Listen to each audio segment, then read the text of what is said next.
it, and it is that time of year. We're starting to talk about daylight saving time, fall foliage, all of that. So speaking of fall foliage, when you look out the window, you're starting to see those colors really popping across the state. So let's talk about how we're shaping up so far this year, our fall foliage report card, if you will. So we've got our classroom here ready to go to school. Don't worry, we won't be graded on this too much. But in terms of fall foliage so far, there's kind of three main things that I was thinking about in terms of what makes a good fall foliage season. You have color, timing, and just the number of nice days. In terms of the color, just how vibrant those colors are, how vibrant those leaves are, most parts of the state are pretty good. So that's why I'm giving it right around a C, but we have had some spots that are like kind of just going straight from the greens to more like yellows and browns. They're just kind of looking November-ish, if you will. So that's why I'm kind of giving it a C there. Now with timing, I'm a tough grader, by the way. You don't want me as a teacher.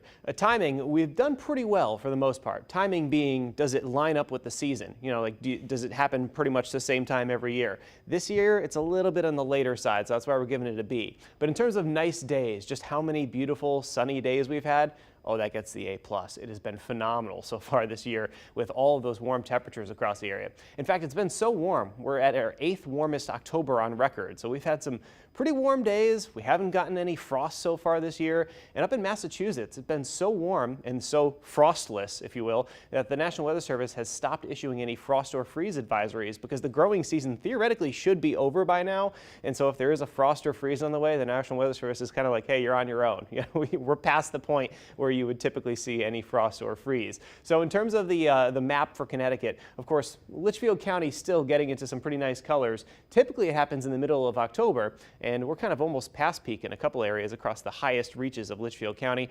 Talon and Windham County still looking pretty good as well. But down to the shoreline, you haven't really seen much of it changing over at all. So of course we'll be updating you with the report card. Hopefully we get those grades up fairly soon, but just get outside and enjoy some of the nice leaf peeping that we have across the area, especially with a beautiful sunny day like today.